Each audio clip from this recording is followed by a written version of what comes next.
तो चलिए शुरू करते हैं आज का टॉपिक। पहली यूनिट है एटॉमिक स्ट्रक्चर।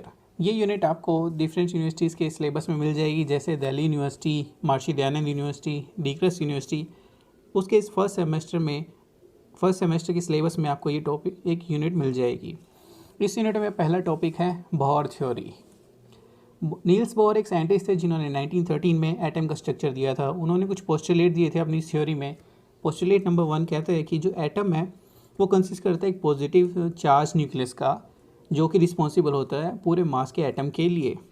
सेकंड पोस्टुलेट कहता है कि जो इलेक्ट्रॉन है न्यूक्लियस के चारों ओर रिवॉल्व करता है in certain permitted circular orbits, जिनकी रेडियाई डेफिनेट होती है। थर्ड पोस्टुलेट कहता है कि जो परमिटेड ऑर्बिट हैं उनका एंगुलर मोमेंटम इलेक्ट्रॉन के रिस्पेक्ट में इंटीग्रल मल्टीपल है किसका, h/2π का।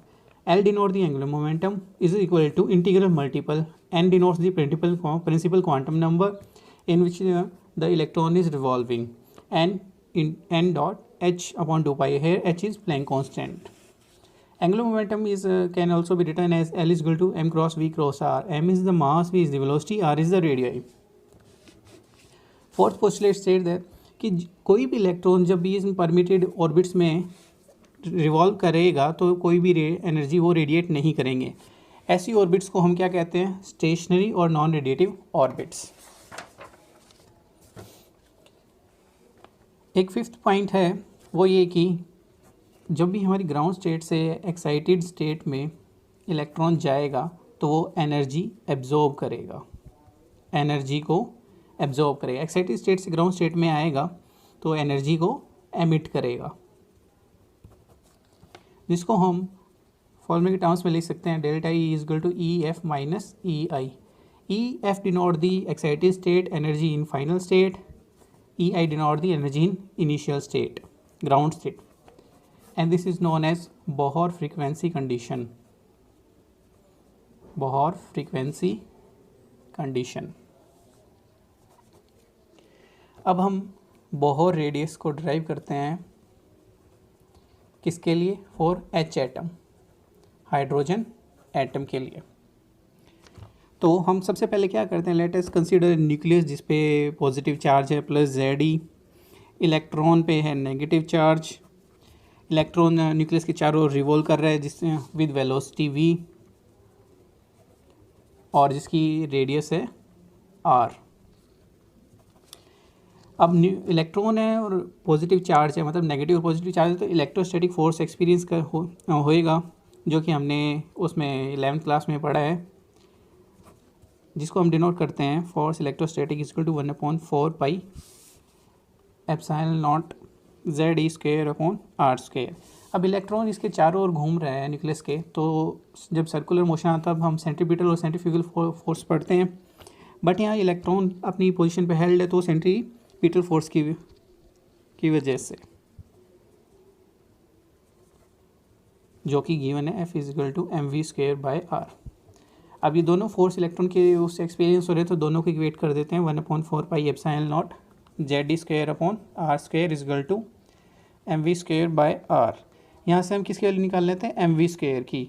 mv² की वैल्यू आ जाती है हमारे पास 1/4π एप्सिलॉन नॉट Ze²/r। इसको हम इक्वेशन नंबर 1 दे देते हैं। अब हम यूज़ करते हैं बोहर थ्योरी के पोस्टुलेट नंबर 3 का। इसमें कहता है कि हमें ये कहा गया थी L is equal to NH, जो एंगुलर मोमेंटम है L is equal to integral multiple है h/2π का। और ऑल्सो हमने वहाँ पे देखा था कि angular momentum can be written as mvr। अब हम यहाँ से दोनों को इक्वेट करके v की वैल्यू निकाल लेते हैं। v की वैल्यू निकल जाएगी nh/2πmr। हम इसको इक्वेशन नंबर 2 देते हैं। अब हम करते हैं 2 को 1 में पुट कर देते हैं। जब हम पुट करेंगे ये कुछ ऐसा बन जाएगा 2πmr r m का whole square is equal to 1/4π epsilon naught Ze²/r²। इसको जब आप सॉल्व करोगे r से r कैंसिल हो जाएगा और m से m कैंसिल हो जाएगा। आपके पास फाइनली एक सिंगल r बचेगा, उसको आप यहाँ क्रॉस में ले जाके जब सॉल्व करोगे r के लिए आपके पास कुछ वैल्यू आएगी 4π epsilon not n² h² upon 4π² mze²। इस इक्वेशन से हम देख रहे हैं कि r directly proportional n square upon z के। हम इसमें क्या पुट करते हैं कि एन की वैल्यू हम 1 पुट करते हैं, जेड इजल टू 1 पुट करते हैं और एम की वैल्यू पुट करते हैं mass of electron 9.109 into 10⁻28 gram.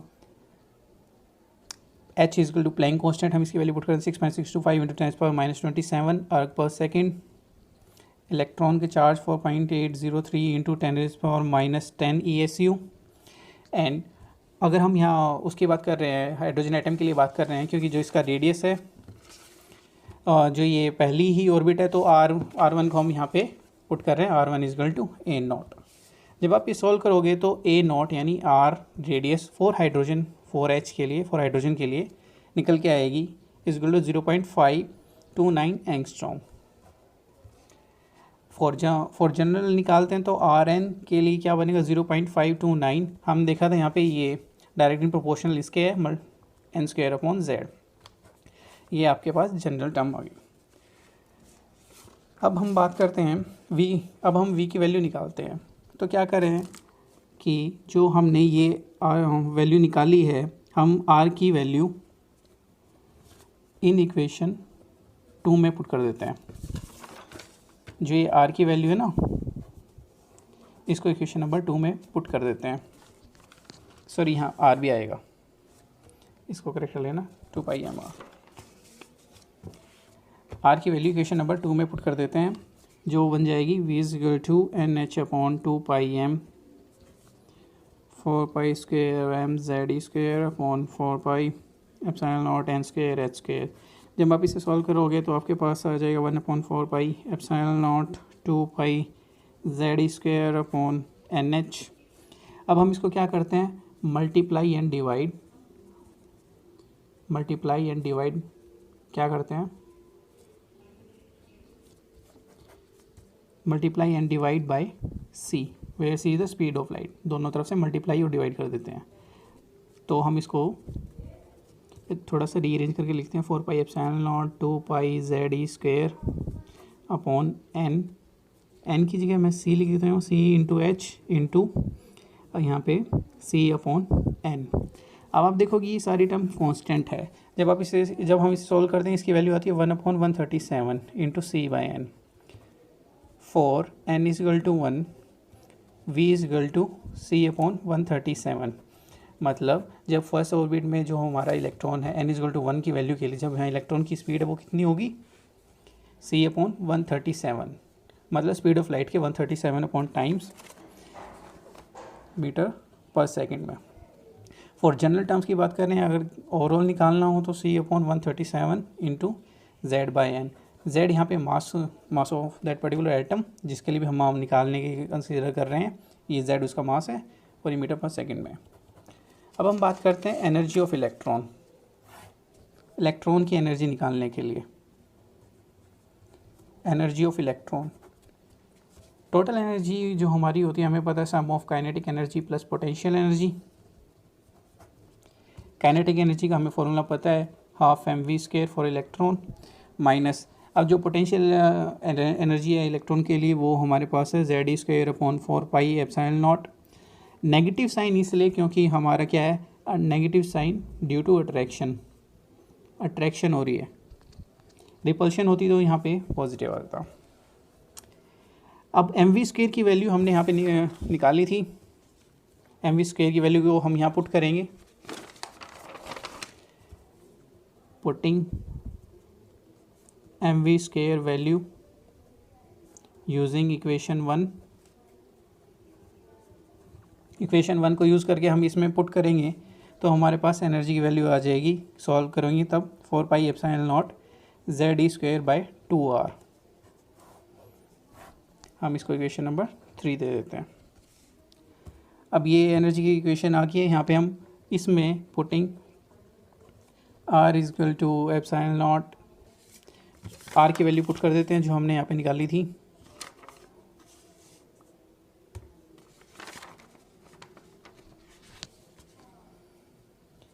ε0 n² h² upon πm z²। और जब हम इसे सॉल्व करते हैं तो en की वैल्यू आती है -13.6 z² अपॉन n²।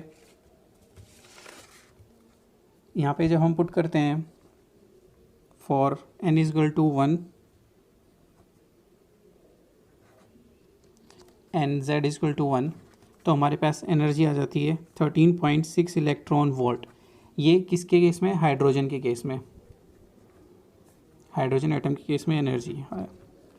और ओवरऑल जनरल निकालते हैं तो हम E = -13.6 ये वाली इक्वेशन को यूज़ करेंगे जनरल की। ये हमारे पास जनरलाइज है और ये पर्टिकुलर फॉर हाइड्रोजन एटम।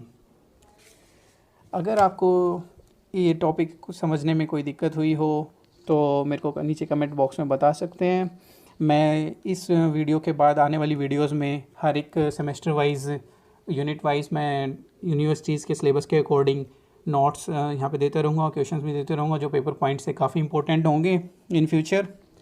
और मेरे आगे आने वाली वीडियोस में जो टॉपिक होंगे वो ये होंगे: स्पेक्ट्रम ऑफ हाइड्रोजन एटम,